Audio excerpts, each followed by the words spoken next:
In a small village nestled by the woods, a 17-year-old boy named Adeel would venture out every evening to gather firewood. One night, however, felt different. The moon hung in the sky like a bloodshot eye veiled in a strange, eerie mist. Deep within the trees, as Adeel raised his axe, a low growl rumbled from the shadows behind him. He spun around, his heart pounding. Two glowing eyes stared back from the darkness. Before he could even draw a breath, a massive wild wolf lunged from the gloom, its fangs bared. He awoke the next morning in his own bed, the scent of herbs filling the room. The village healer, a kind old woman, patted his hand.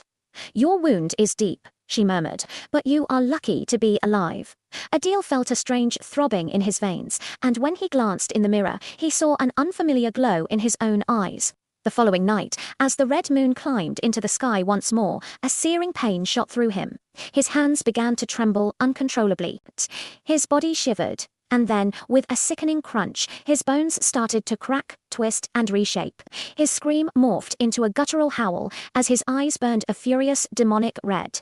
That night, a farmer's son vanished without a trace. By day, Adeel was just Adeel. He walked among the villagers, his innocent face a perfect mask, hiding the monster that slumbered within. No one suspected a thing. But when the red moon cast its crimson light upon the land, he became the hunter. Terrified whispers slithered through the village streets. "Someone goes missing every full moon," one would say. "I hear screams from the forest at night," another would add. Fear became a plague, and soon no one dared to step outside their home after dark. The village was held hostage by an unseen terror. One day, an old mystic, his eyes as ancient as the forest itself, arrived in the village. After listening to the villagers' panicked stories, he declared there is only one way to stop this cursed soul. A séance must be performed under the same red moon, in the very heart of the woods. That night, the mystic Adeel's heartbroken mother and a handful of brave villagers stepped into the menacing darkness.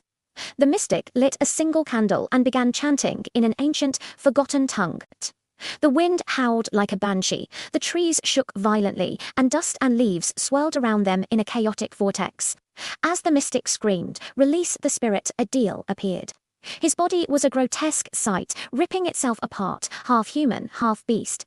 His mother cried out, her voice breaking, "Adeel, stop, please, my son."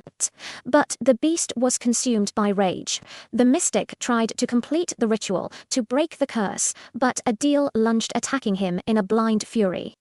The ritual's fire tipped over, and flames greedily devoured the dry forest floor, turning the séance into a blazing inferno. Amid the chaos, Adeel's mother ran to him, ignoring the fire that licked at her clothes. She wrapped her arms around the monstrous form of her son and whispered, "You were born human, and you will die human." With one final mournful howl that echoed through the burning woods, Adeel's form dissipated, vanishing into the flames.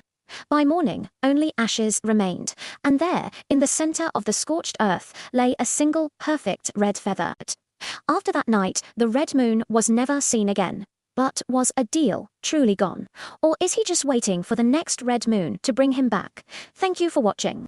If you enjoyed this story, don't forget to like, subscribe, and hit that notification bell for more tales from the shadows.